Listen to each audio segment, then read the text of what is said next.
We are opposed around the world by a monolithic and ruthless conspiracy that relies primarily on covert means for expanding its sphere of influence. It is a system which has conscripted vast human and material resources into the building of a tightly knit, highly efficient machine that combines military, diplomatic, intelligence, economic, scientific, and political operations. Its preparations are concealed, not published. Its mistakes are buried, not headlined. Its dissenters are silenced, not praised. Americans, mobilize. Stand together, stand tall. Tell the government you're mad as hell. No longer cooperate with the government. Do not accept the national ID card. Do everything in your power to restore freedom and your individuality back to America. Stop being a country run by the institutions for the institutions. Let's go back to we the people, by the people, for the people, as opposed to we the institution, by the institution, for the institution.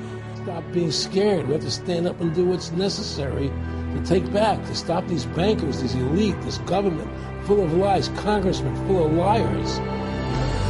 As Iraq veterans against the war, we are resisting an occupation we once risked our lives for.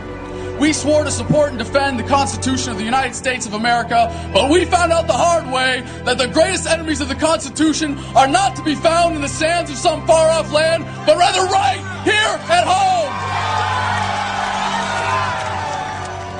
When injustice becomes law, resistance becomes duty. It is time we start meeting oppression with resistance. They cannot stop us.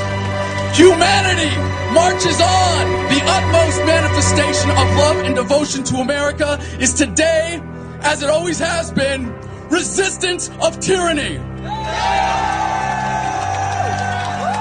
Resist we must, and resist we will. We will not be silent. We will not obey. We will not let our government destroy our humanity.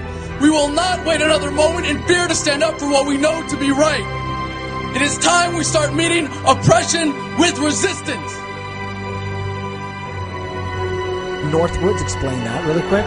This is 1962. The Joint Chiefs of Staff signed a document that was planning on having fake attacks on American civilians and blaming it on the Cubans to get us to go to war with Cuba. They were going to blow up a drone jetliner. They were going to send a jet into the air and blow it up. Oh my God! And blame the Cubans for it and get us to go to war with Cuba. Planning on having fake attacks on American civilians.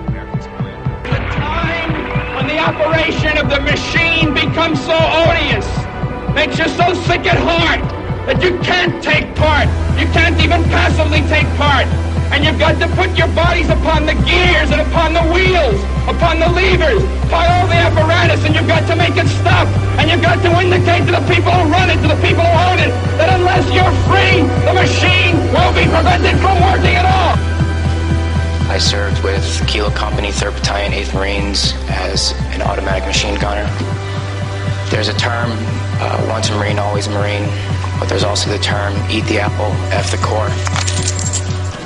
I don't work for you no more. And I'm a Marine. I took an oath to defend the Constitution. The Constitution!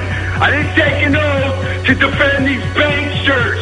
And I guarantee you, all you devil dogs out there need to rise up and take over this country and defend the Constitution against these bones. Okay, I'm sick of it too, Alex. You know, I'm a Marine, but I'm sick of this. You know, they're using us and they're sucking us dry and they are destroying us.